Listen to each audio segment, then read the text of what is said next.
Hey, welcome to our review class tonight on financing and settlement. So whether you're taking it live in, in living color, or if you're just watching a replay, welcome. We're going to go through some questions tonight that are going to have a great impact on your life. You know, when you're probably in some exam room staring at a computer screen and hoping you could get through this thing with a C minus 70%, which you can. You can do this. And we're going to illustrate that tonight by hitting some of the finance questions. So here we go. Dan, first question, please.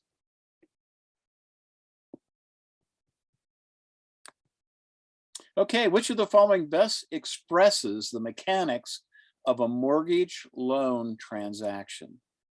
Okay, so what I suggest you guys do is read the question twice before you look at the answer. So which of the following, okay, those are the answers, best expresses the mechanics of a mortgage loan application? A, the borrower gives the lender a note and a mortgage in exchange for loan funds. Well, that sounds like you're borrowing money to me. Okay, let's look at B. The lender gives the borrower a mortgage and receives a note in exchange for the loan funds. Now, see, that's better than the other one, isn't it? Yeah, so I like this one better. C, the borrower receives a note in exchange for a mortgage from the lender. Okay, who actually receives the note? I mean, the lender has the money and they want to lend it out because they want to make interest on it. But what do you give them? You give them a what? A note. So you're actually the grantor. Well, that's if you're transferring title. What is it if you're borrowing money? Well, you're the mortgagor. Or are you the mortgagee? The receiver is the EEs and the givers are the ORs. So you would be the mortgagor. Well, wait a minute, I thought the bank was the mortgagor or the lendor. They're the lendor, but they're not the mortgagor. And let's look at D. The lender gives the borrower a note, loan funds, and a mortgage. Okay, well, all right. Of all those guys, what do you think? Survey says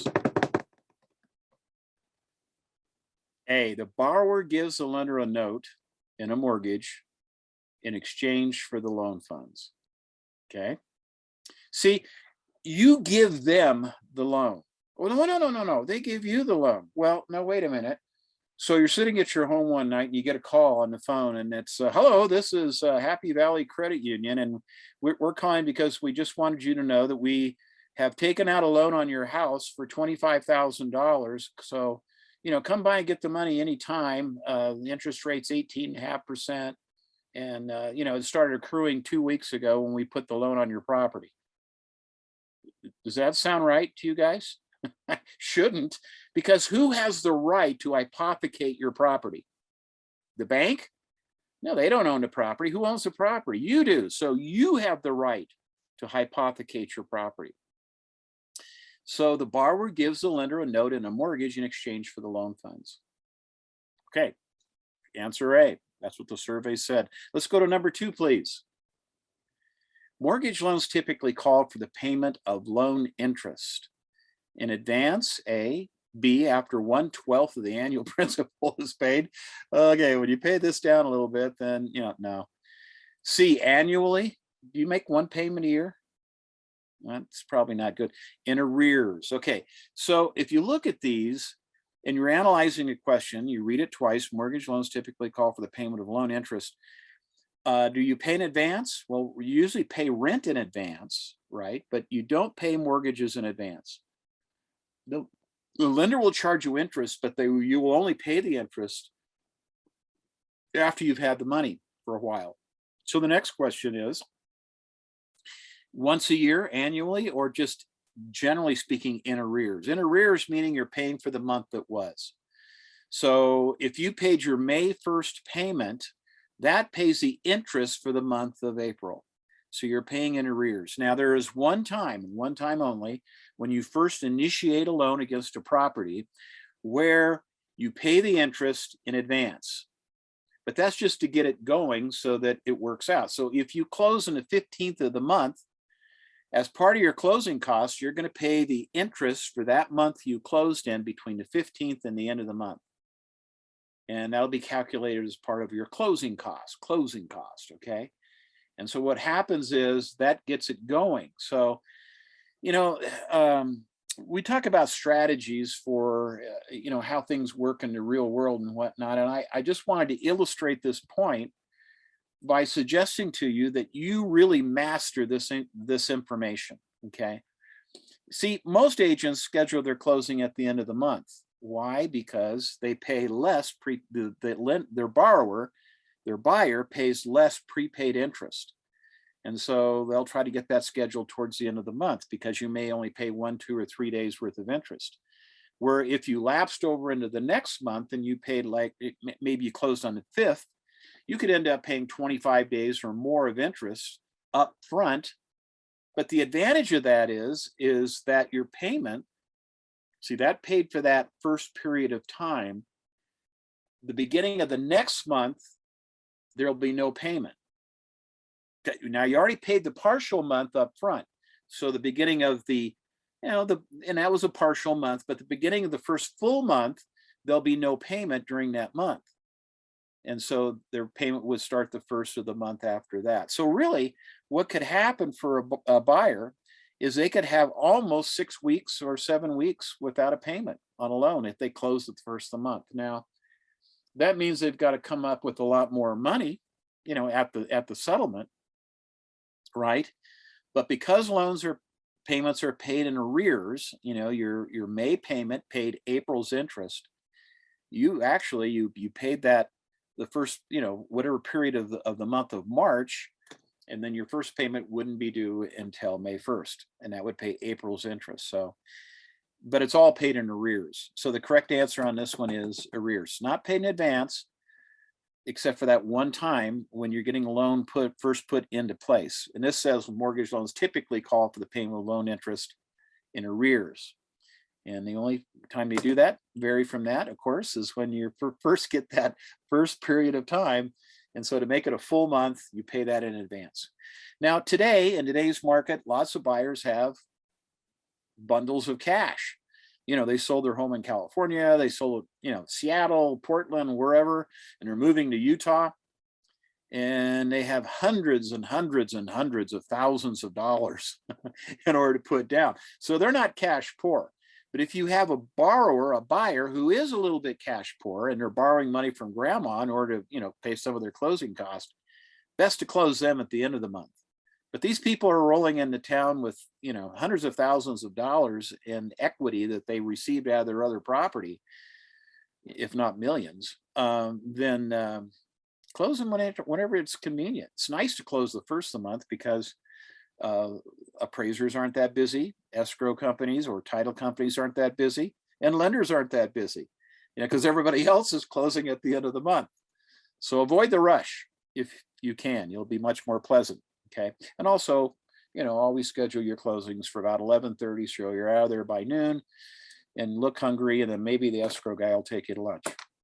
No, maybe not. Okay, let's look at the next question, please.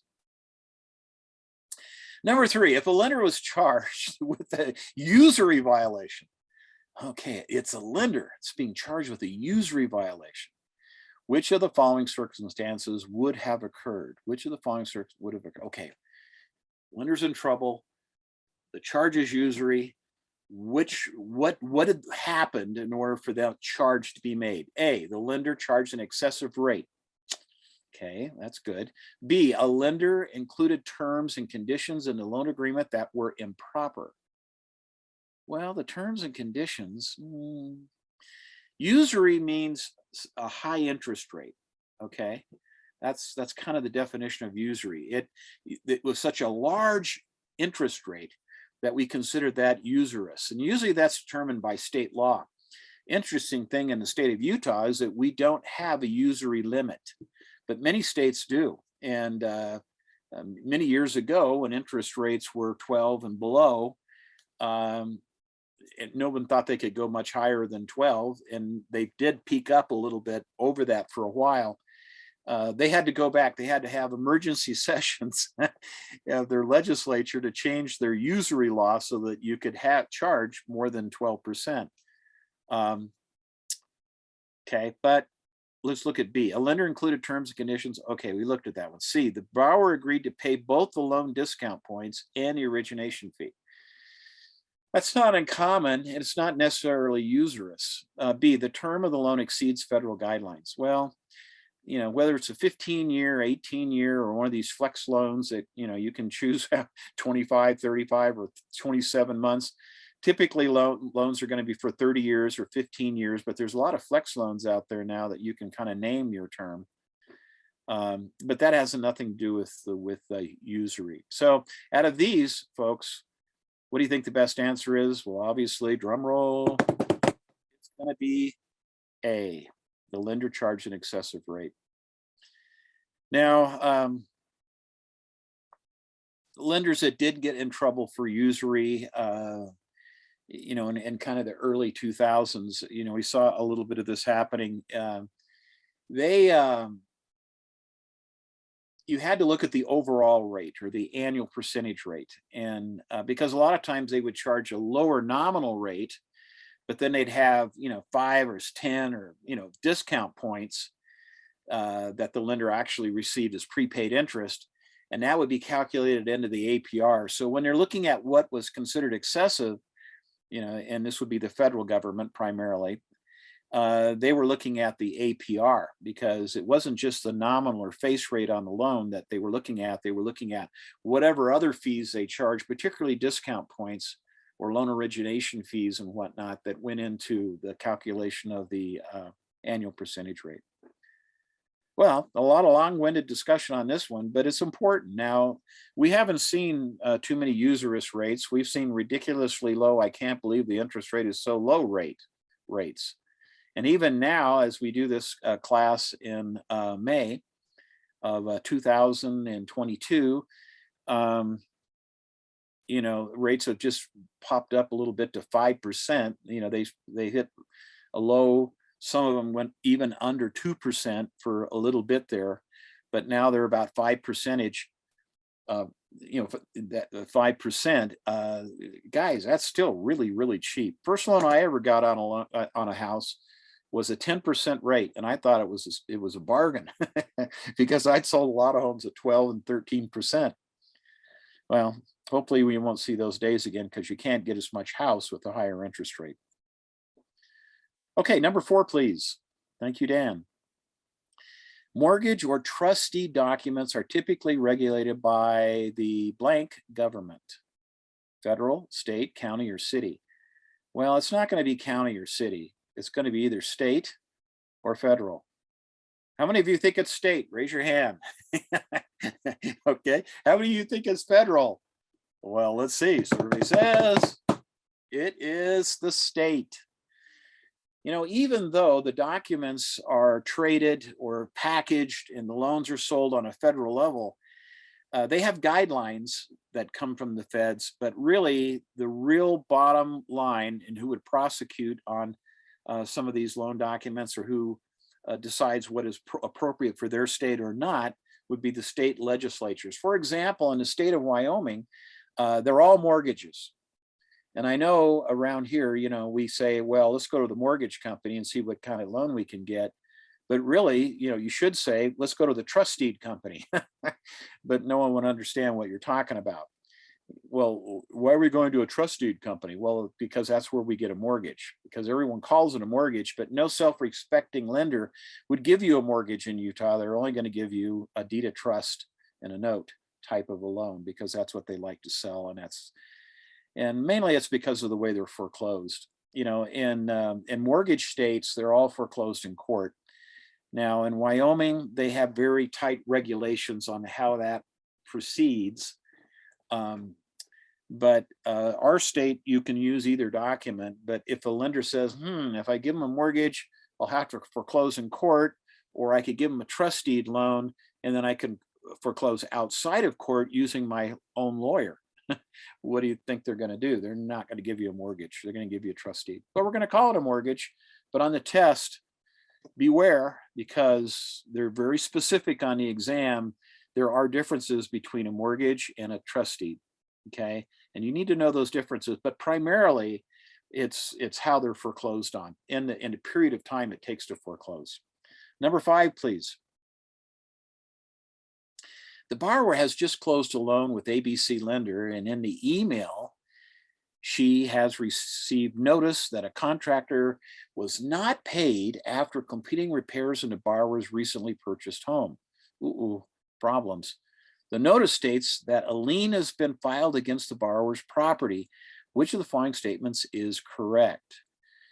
Ooh, this is nasty, isn't it? So what has happened is someone bought a house, they closed, and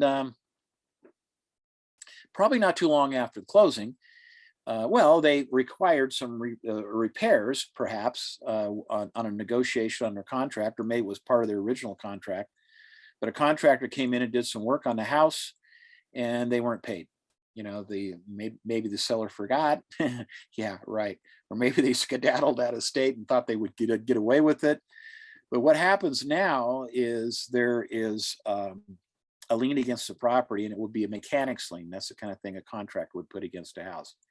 So the question is, which of the following statements is true? Let's look and see what we've got here. A, the lender does not care about mechanic's liens because mechanic's lien cannot interfere with the lender's collateral.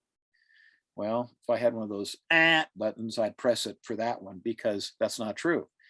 In fact, the lender is going to require a mortgagee's policy of title insurance to be paid for by the borrower, and then given that policy then ensures that lender that they will be in first position, or, you know, if it was a second mortgage loan, that he'd be in second position. But primarily it's the first lenders and the second lenders, but everyone as a lender wants to know what position they're in. But the problem with the mechanic's lien is it gets its priority not from the day the lien was recorded, because this lien, according to the email, was recorded after the borrower, the buyer, bought the property. Oh my gosh. That's tough, isn't it? Well, where's the priority come from? The priority of that lien dates back to the day the work was done. And this said that the work was repairs on the borrower's recently purchased home. And so, you know, they just closed on it and whatnot. So we got a problem here, you know, because the priority of that lien might predate the lender's loan. Of course, he has title insurance that'll help defeat that risk. And if they can't, they'll have to pay the contractor off, and then they'll go pursue to the ends of the earth that seller who forgot to pay the contractor. Let's look at B, but A doesn't work.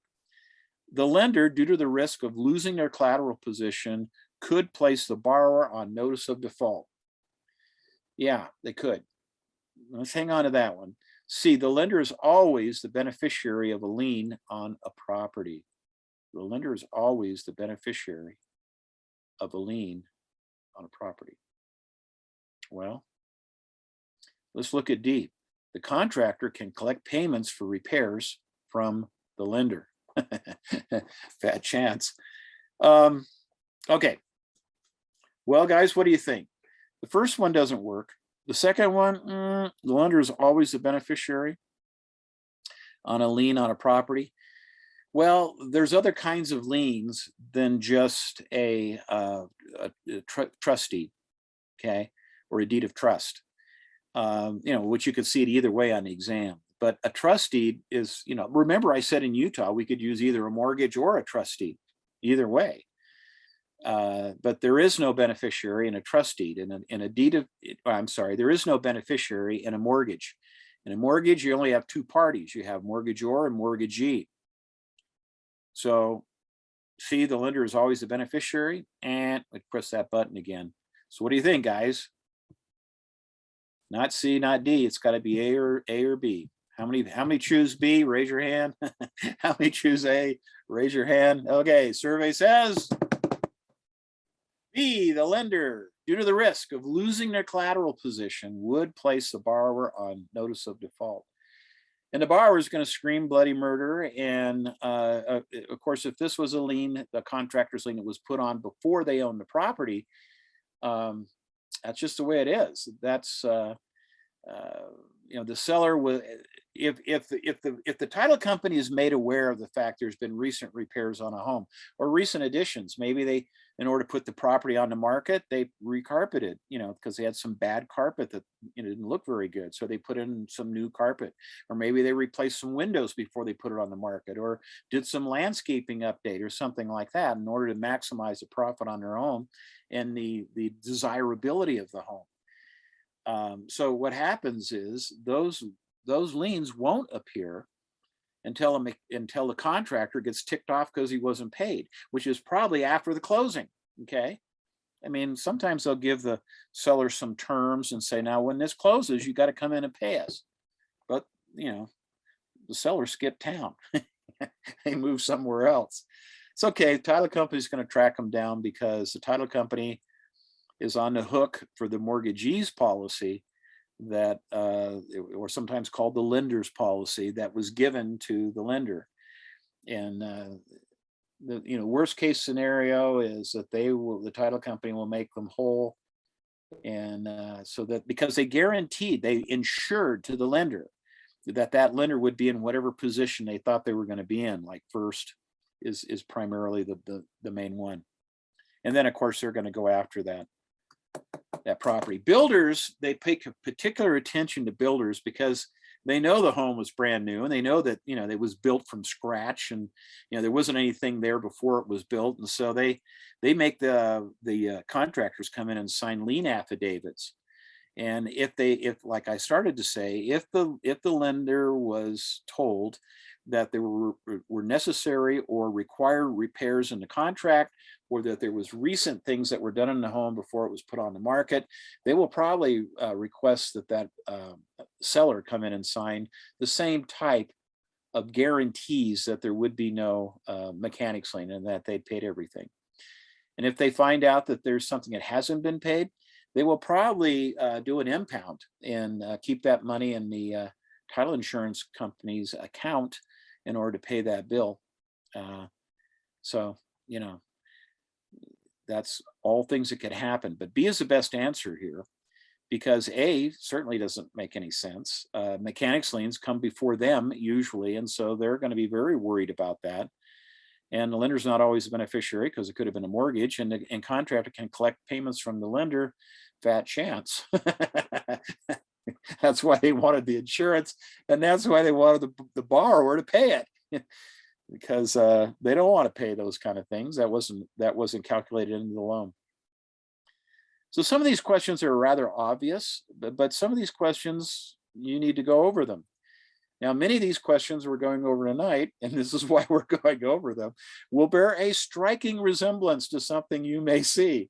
And that's why they're so helpful. So this is an excellent time to be here, and we appreciate your attendance. So let's look at number 6, please. The alienation clause states that. Now, the alienation clause states that to alienate someone, you push them away. You're alienating me. Your bad manners or your bad breath or, or whatever it is, but you're pushing me away. Okay. I'm being alienated by the way you treat me. And so the alienation clause states that A, the borrower must always maintain citizenship or at least legal alien status so long as the mortgage exists. Yeah, okay. That's not anywhere near warm and fuzzy. That's cold as an ice cube. There's no way that, I mean, you can be a legal alien, okay, and get loans on properties, and a lot of people pay cash too, but there's no citizenship requirement on that. B, if the property is transferred to another by deed, the mortgage becomes due and payable immediately. That sounds like you're pushing the property away. You're alienating yourself from the property. Okay, hang on to that one. Okay, C, if the joint owners divorce, the court must require payment in full of the mortgage as a condition. No. With more than half the marriages in America ending in divorce, no. That's I don't know, that'd be a disaster. Anyway, but no. You don't even have to be married to be a joint owner. It could be your mom and your sister and you, the three of you that bought this property together. So the joint owners, No. D, after spending a timely default notice for missing payments, the lender can accelerate all payments, calling the loan due. Okay, so that's more of an acceleration clause in a loan. And there's a lot of reasons why you could default on a loan. And non-payment is one of them, but they could also refer back to another clause in their trust deed that is called the Alienation Clause. And that's the one where you're pushing your ownership away. You're pushing yourself away from the property. So of all these, folks, obviously the correct answer is B. Okay. And they don't always do this, but you know, I've been in markets where the interest rates were, you know, had risen quite a bit. You know, they're 12% or 11% or 10%, 10.5%. If that old loan was 4 or 5%, or, you know, if we ever get up that high again in interest rates, 2.5% or 1.5%, what do you think a bank is going to do? Would they rather, if you sold your property, that they would they enforce their alienation clause so they can get all that money back and relend it back out at a bigger, larger, more profitable interest rate? Of course they would. In fact, some lenders many years ago, when the interest rates had risen quite a bit to the point where they wanted that money back, they would hire investigators to go out and check the properties to make sure that the same people that got the loan was yeah. Now we're still there. Now, not all loans have alienation clauses, but most of them do, particularly today. But they're not always enforced in all cases, and divorce would be one of them. They generally don't do that.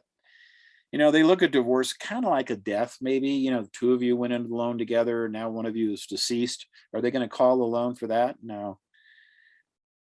And nothing else, that'd be really bad manners. Number 7, please. When the terms of a mortgage loan are satisfied, meaning they're paid off, the mortgagee, now who's the mortgagee? That's the bank, isn't it? Yeah, because they got your note and trust deed. They had the money and they gave you the money. And you gave them, you hypothecated that property. All right. So the mortgagee, A, may retain any overage in the trust, in the escrow account. Okay. Yeah, that'd be really fair, wouldn't it? You know, on some of these properties that have high taxes. I saw a lot the other day that I'm trying to get listed that with the reassessment, they went through and reassessed the lots in that area. This is up in the Avenues. Really nice lot. Put a multiple unit on it. The taxes on that lot just went up to a little over $9,000 a year. Now this lot's been vacant forever, and they used to have a building on it, but it burnt down or they tore it down. One of the, because there's, you can see where the foundation was, the hole in the ground. What happens is, if there was a loan on that property for whatever reason, you know, tearing the house down would definitely trigger the alienation clause. So that's kind of an extreme example, but what I'm trying to illustrate here is that the escrow accounts can be quite large, because even on that property I was just discussing, which is top of my mind because I'm trying to get listed this week, $9,000 a year, $12,000 a year, $24,000 a year in property taxes is not unusual. And what else could be in that escrow account, especially if you're looking at the high end. But what else could be in that escrow account is your monies for next year's fire insurance, hazard insurance, okay? So, you know, it can be quite a bit of money in there. And just because you paid off the loan, the bank can keep it? Does that even sound fair to you? No, it's not fair. It's your money. They were just holding it for you so they could pay those taxes and then renew the insurance when it was due. And that was because it was a PITI loan. Now, some loans don't even have escrow accounts because you put a significant amount of money down to where the bank feels comfortable you can handle that. And obviously, if there is no lender, like on that lot I was discussing earlier, because, you know, it's just, there's no lender on it. I guess there could be, but there wasn't on this one. Then there is no escrow account. But if there's a lender, where you're in with a lower down payment. They want to make sure there's going to be money there to pay the taxes and pay the hazard insurance. C, B, may inspect the property before returning legal title. Why would they care? Their loan's paid off. Why would they inspect a property where the loan just got paid off? And they don't care at that point. They're happy to give you your deed of reconveyance or payoff type document. C, may be entitled to charge the borrower a small fee to close the loan. A small fee to close the loan. Well, I don't know about that one. I mean, they typically do have a document prep fee that covers several other things that they're going to do, but usually that's not the case. So usually they're required to give you a loan payoff. D, may be required to execute a release of mortgage document. Okay, which is true. Okay, so out of all these, folks, what do you think? Survey says, well, if you pick D, you chose wisely. Like in Raiders of the Lost Ark, you don't want to be disintegrated. This was a good choice because they may be required to execute a release of mortgage document. And most loans have that, although typically they do charge a small fee. But typically they try to tell you that was for something else. Okay, let's look at number 8. On the test, this is what you ought to answer. 8, the Equal Credit Opportunity Act, ECOA, requires lenders to, equal credit opportunity, kind of a hint in there, requires lenders to, A, extend equal credit to all prospective borrowers. Excuse me? What is your FICO score? 150? I don't think so, buddy. We only lend to people with 680 and above. I mean, they don't have to extend equal credit to all prospective borrowers. I mean, you have to qualify, upon a credit approval, right? B, consider the income of a spouse in evaluating a family's creditworthiness. Does it require that? Sometimes a spouse has a job where they are doing piecework or something like that, and it's hard to consider that. And the other spouse in this particular evaluation has, they're a neurosurgeon. They make plenty of money, and they don't even need the other spouse's, little hobby income that she had coming in. So, would ECOA require that? And maybe it's a multi-generational family. They're all trying to get the loan together. They don't have to include anybody's. In fact, sometimes they exclude different income streams that can't be easily verified. So ECOA wouldn't require a lender to evaluate everybody's income. They only want to evaluate enough income to pay the loan back and make sure that they're warm and fuzzy about getting their payments on time. C, discount the income of a person involved in child rearing or childbearing.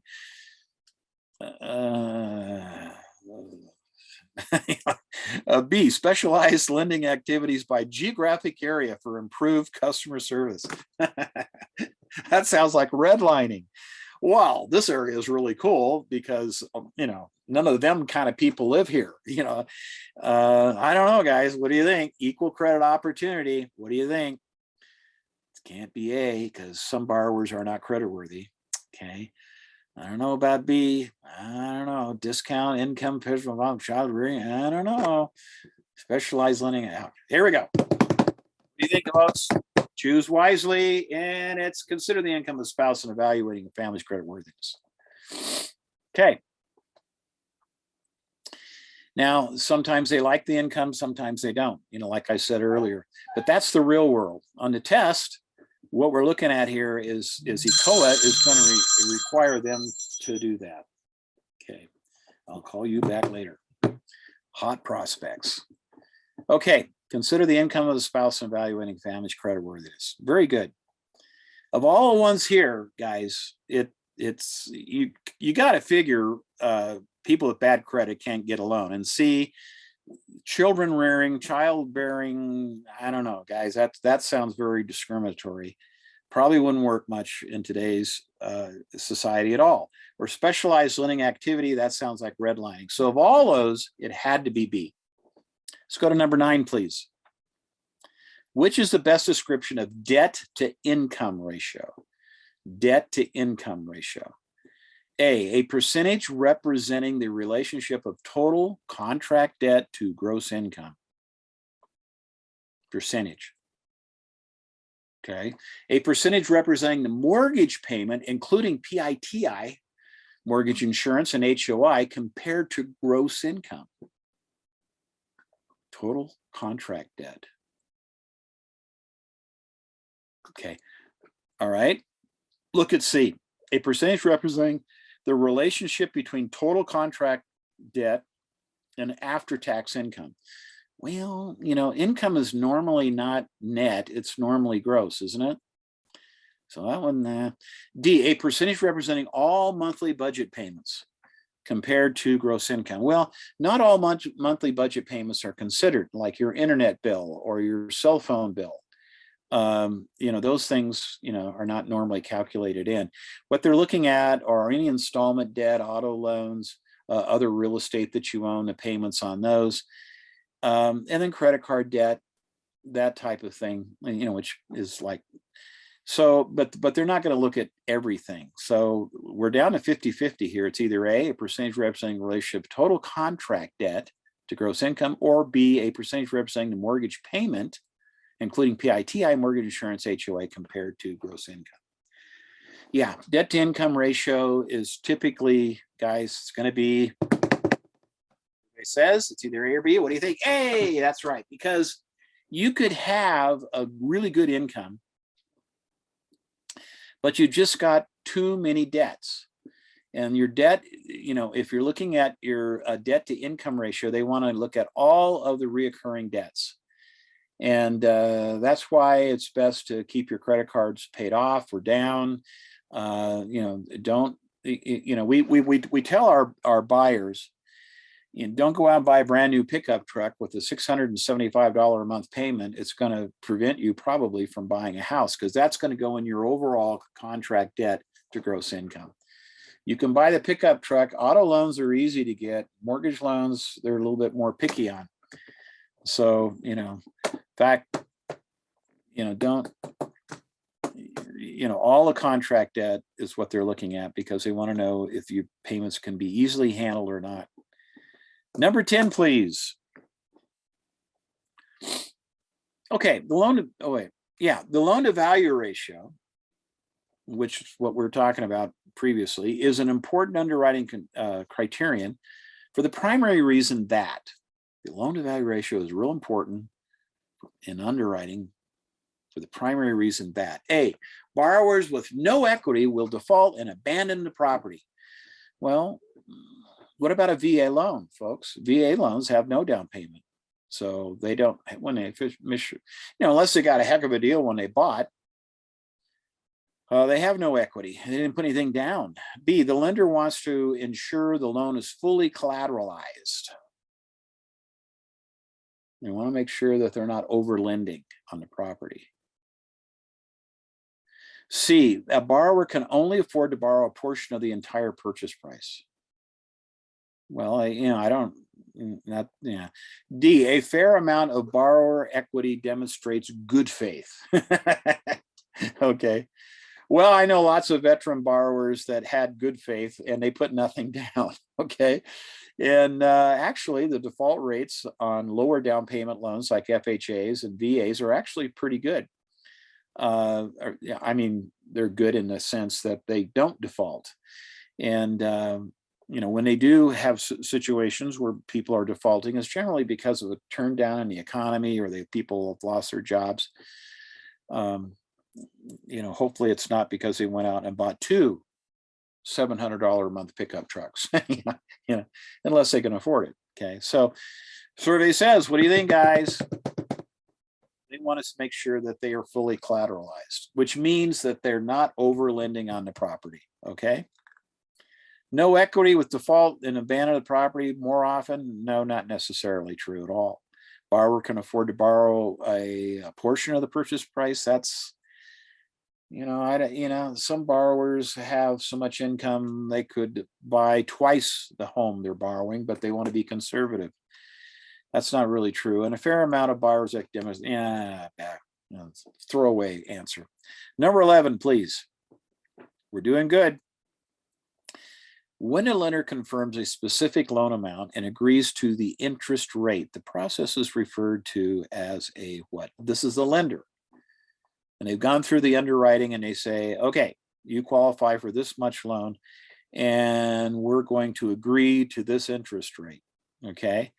Is this a lock, a disclosure, an origination fee, or interest insurance? Okay.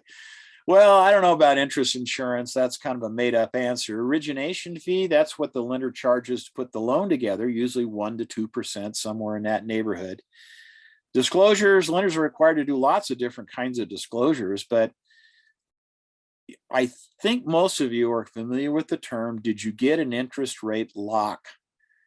Because in this accelerating market, go ahead and hit that, Dan.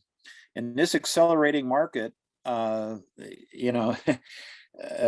interest rates are on their way up, it's a good idea to lock the loan. In fact, there's many lenders right now that have a lock and shop option where you don't even have a house yet, but they've gone through your financials. They feel comfortable that you can handle this type of a loan, and they'll lock it. And then you can, usually you're given 45 days or so. Different lenders have different programs, but you're given a period of time to go out and find a home that you like, get it under contract. And if the interest rates bumped up a little bit higher than what they qualified you for, you get that rate that you qualified for. So it could have been 4 and they bumped to 5.5.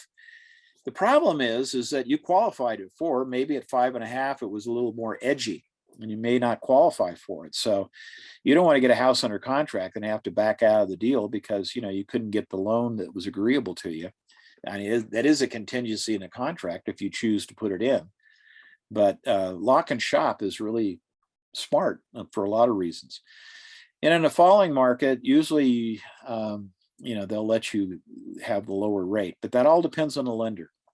You could lock it at 5, then it dropped down to 4 3/4 for a brief moment, and they could relock it. But that really kind of depends. It depends on the lender what their program is. The details on those types of things are generally never on the exam, particularly when you're talking about financing and settlement, because they change with the wind. Underwriting requirements change with the wind.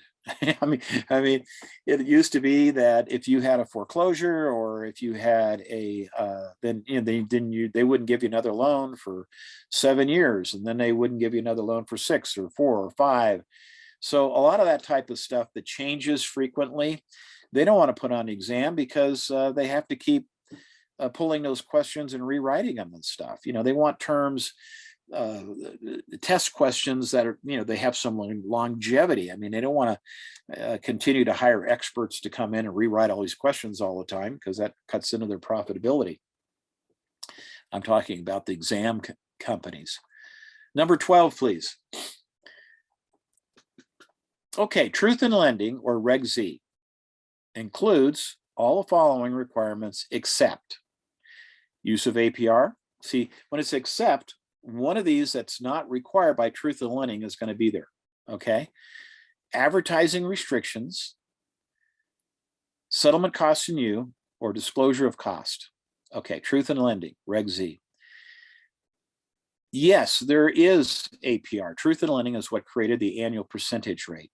And the annual percentage rate, like I was talking about earlier, the nominal rate or face rate on the loan is not the APR. There could be a situation where it is the APR if there weren't other expenses involved in getting the loan. But generally speaking, there are other expenses involved. So APRs are always the same as the nominal rate if there were no other expenses, or higher. They're always going to be the same as the nominal rate on the loan or face rate on the loan, or higher. So it could have been a 4% loan and it's a 4% APR. But generally lenders, include other costs by regulation, they include other costs into that nominal interest rate. And so the APR is actually higher. APR, after all, is for shopping. You know, that's the whole thing. I mean, the federal government and Truth in Lending felt very strongly that a lender would say, well, come to me. I only have, it's a 5% interest rate market, but I have a 3% loan. That's much better. But when you get there, they charge all these discount points and other expenses. So they wanted a rate that could be compared from one lender to another. So even though they said my face rate, nominal rate, is only 3%, their APR may be higher than the 5% that other lenders are advertising. But if they're going to advertise any terms, they ever have to advertise all the terms, including other types of things that are involved in getting that loan as far as expenses go. So there are advertising restrictions in Truth in Lending as well. So the first two are required. Settlement cost in you. Yes, it's something that's required when you're getting loans, but maybe not because of Truth in Lending Reg Z. And disclosure of costs, that is definitely required. So let's take a look and see what our answer is for this one, folks. Answer is settlement cost in you. It's required by other regulations other than Truth in Lending or Reg Z. Settlement cost in you is a little booklet that talks a little bit about settlement cost. In my experience of over 44 years, 45 years now, unfortunately, most borrowers don't read it. It's just another federal document. It's a little pamphlet, and it's the lender requirement they have to be given those. Let's look at it. How many more we got, Dan? Are we 14 tonight? How many questions? See.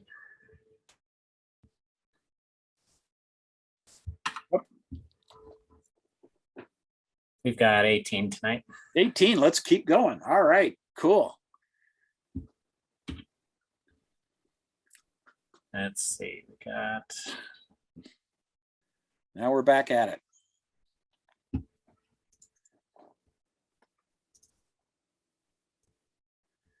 There we go. Okay, the lender's just taken an application for a home loan from Jan and Bill.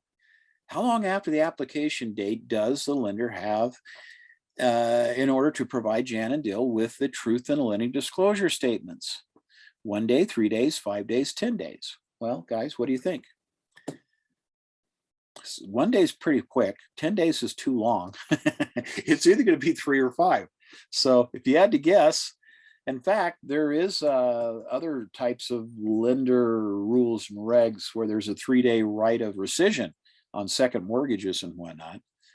But on a purchase money mortgage, they don't have to do that. Not on the first mortgage anyway.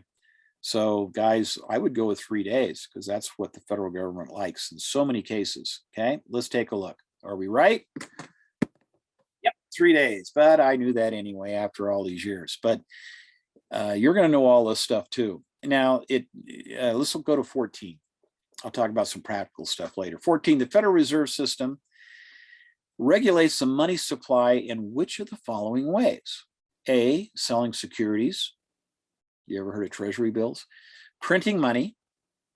You ever looked at one of your dollar bills that says Federal Reserve note? Controlling lending underwriting requirements. Okay, like how much money they have to keep in the bank. That's a good, strong answer. B, buying securities and changing the discount rate and controlling bank reserves. Okay, the controlling bank reserves, underwriting requirements on that first one there. Let me see, controlling bank, yeah, they definitely do that, and charging interest, yeah, okay. Buying, do they sell T-bills or do they buy them? Well, they do a little bit of both, but let's look at C, printing money, changing interest rates, and selling T-bills. That sounds pretty good too. Controlling the prime rate, trading securities, and purchasing loans. Okay, what do you think, guys? Choose wisely. Yes, buying securities, changing the discount rate, and controlling bank reserves. Now, what's wrong with some of these others? Well,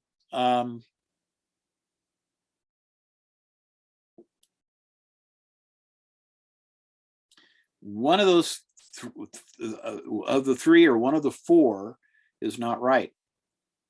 But buying securities, changing the discount rate, and controlling bank reserves, that's what they've been doing a lot of these days. And of course, they do print money, but they do have their Fed rate, but the others, too many, one of them is wrong in every one of those. The only thing that's consistent is buying securities, changing discount rate, controlling bank reserves. The other thing that's kind of interesting here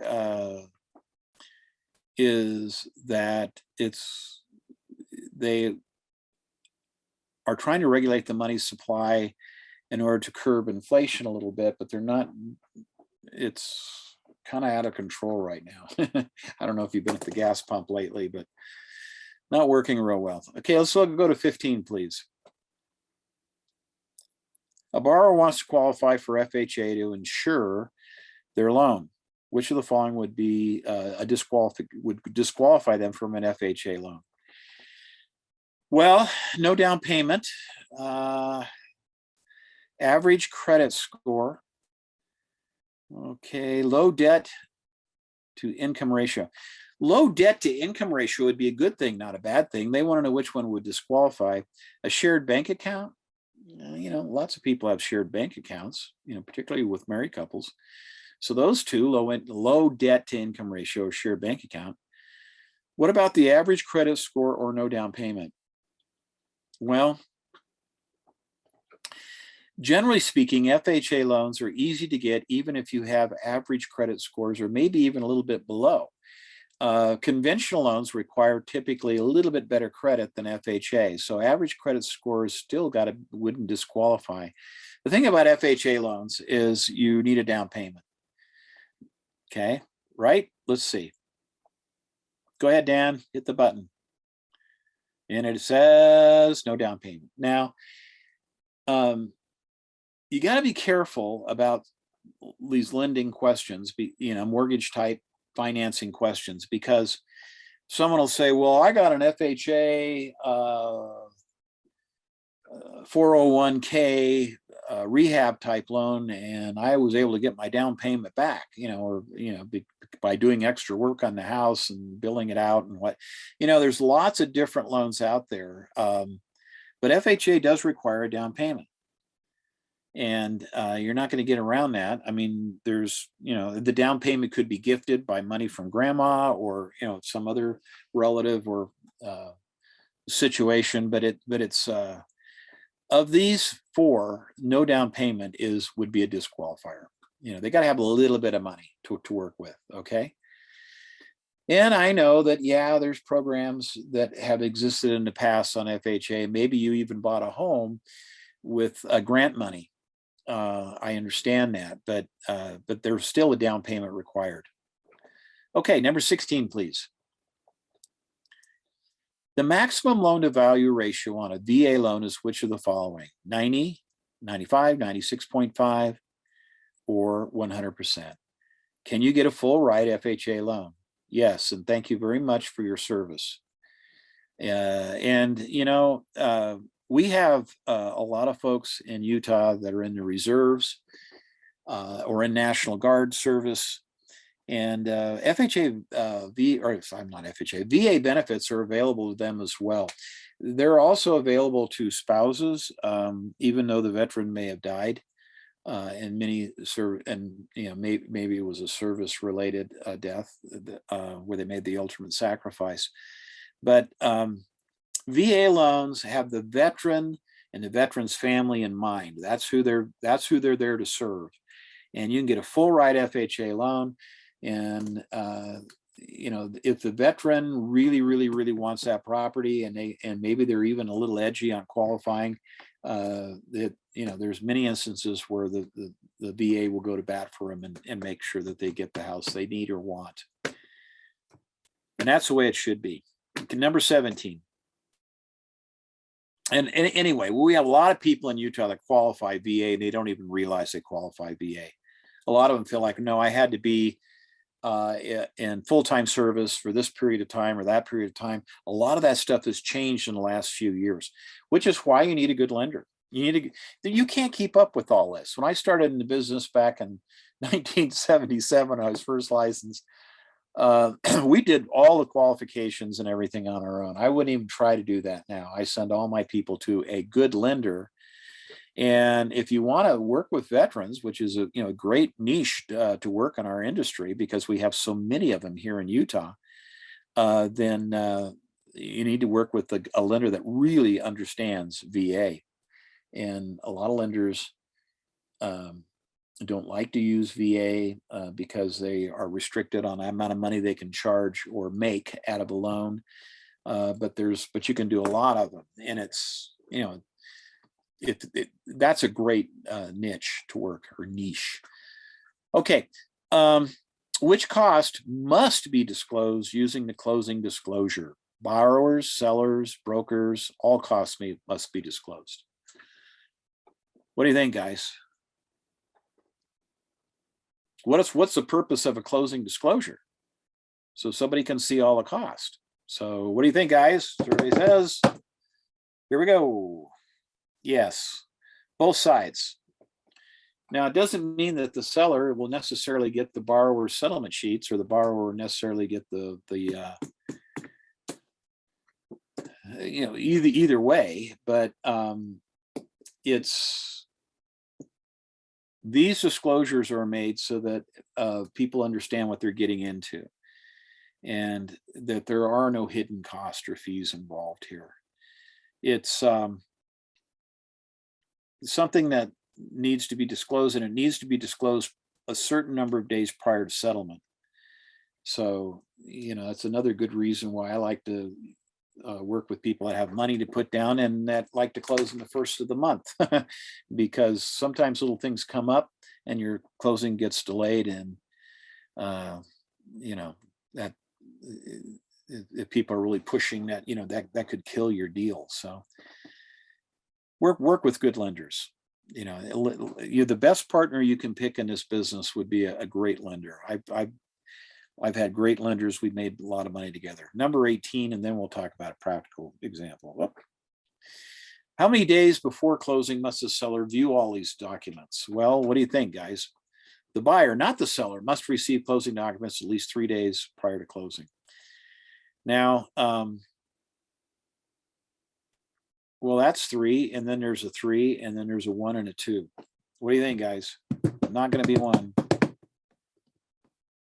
It's going to be the buyer. Why? Because these documents, the closing disclosures and whatnot, are there. The old loan's being paid off. So why would you have to disclose a whole bunch of stuff about the old loan other than just the payoff, and maybe how the payoff was received, how they came up with those numbers? But the borrower is the one that the federal government wants to make sure, and the state government wants to make sure that they know what they're getting into. And so that's it. Okay. Appreciate you being here tonight. I did want to mention that getting a good lender partner is really important. And I would go with a lender that has a lot of different programs and someone that's willing to help you. And lenders can help you with your marketing too. It's amazing how many things you could do to make a living in real estate. I was working with a young lady the other day. She came to me for help, and she said, I've gone with the broker, and he they're pushing me to get my sphere of influence put together. And I said, so would I. That's something that's really important. She said, yeah, but you don't understand. I don't know anybody here in town. I just moved here, 6 months ago, and then I decided to get into real estate. And when I couldn't find the job I wanted that paid as much as I wanted, so I don't have a big sphere of influence. I don't have any sphere of influence. I said, you must know some people. Yeah, maybe a handful. Well, put them on your list and then grow your list. Okay. But there's a lot of different niches, I said earlier, or niches that you can do in this business. And lenders can help you with that. I had a lender that I worked with her for many, many years. And she, every year as we were rolling into the fall season, I would rally my troops. I have people, they're called children. And we would go out and we would hit duplexes with flyers. And the flyer was a lender that I was working with put together, and what it said was that we have grant money, we have this type of thing. You know, you could get a loan with little or no money out of your pocket and buy a house. And so we were hitting duplexes because we figured, you know, at least one or both sides of that was rented out. And we didn't want to go to apartment buildings with these flyers because the property manager would run along after, you know, we got there early in the morning, you know, like 5, 6 in the morning, and we'd put them on the doorknobs with, you know, we just clip the flyer onto a rubber band, put them on the doorknobs, and the kids and I would work the neighborhood. And then sometimes the lenders would take us out to, you know, breakfast after that, and, you know, we'd have a great time, you know. And we did it because the kids knew that if we would put out, you know, 100 flyers a morning and go out 3 mornings a week as we're rolling into the holiday season, okay, that we would have 2 or 3 closings out of that effort. And that was money, extra money for either Christmas trips or Christmas presents, you know. And it was fun. It was just a family activity. And, you know, with today's prices and whatnot, that could really pan out. We like the duplexes because people, that's as close as you can get to a single family home of your own, you know. You know, the apartments are, you know, they're too, you know, they don't appreciate you putting flyers on all their tenants' properties, and probably the owners of the duplex wouldn't appreciate it either, but they're not that tightly watched or regulated. So we would go out. And the nice thing about duplexes, they tend to cluster in areas. So we would go out and put these flyers on the homes. People would call the lender, they get pre-qualified. If we put out 100 flyers, usually, you know, like 6 people would call, something like that, and then she'd qualify 2 or 3 of them. And when they're qualified, we'd run around and show them a house or 2 or 3 or 4 or 5 or 10, and then they buy one. Okay. And the way I did that is, you know, my wife was licensed at the time. She loved working with buyers. I don't. I like working with sellers mostly, but I would take them out and show them 3 houses and say, you got to buy one of these. Well, anyway, but she would show, you know, and if that didn't work, then I'd do a handoff, you know. We'd make an appointment for another time, and then instead of me showing up, she would show up and say, well, you know, Rick had another appointment, but you know, I'll be showing you these homes today. And they'd always like her better than me anyway, so it was great. It's just something you can do with the lender. You can do first-time buyer programs where you don't put flyers on properties and just advertise, and people come to try to find out how to buy a home. You could have programs for people that want to be investors, you know, and work with the lender. There's all kinds of ways you can work with lenders, and they can help you with your marketing. And, you know, they can't pay all the expenses, but it depends on whose name's on the flyer. If your name's not on the flyer, well, it's their flyer. You're just distributing it for them. Anyway, that's our program for tonight, guys. Financing has many practical applications, but for the test, don't walk in there, particularly if you've owned several homes and you've financed them and you're pretty familiar with loans and whatnot, and thinking, oh, I've got this knocked. I've owned 3 homes, and I've owned 3 and not only that, I had 2 rental or 3 rental properties I've purchased. You know, I think I got a good handle on loans. Beware of your practical experience in the business, because they're going to make very general test questions. And there can be exceptions to the rule, but you can't pick the exceptions and pass the exam. You got to pick the right answer, what they want, like we worked on tonight. And I hope you got the most of these. Once again, Dan and I thank you for being here. Dan, can you throw up my phone number? My phone number is 801-556-8000. You're welcome to call anytime if you have a question about something, and I'll be happy to help you.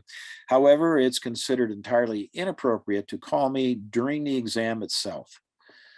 I know I could be the most help to you then, but they take your phone away from you. Dang it.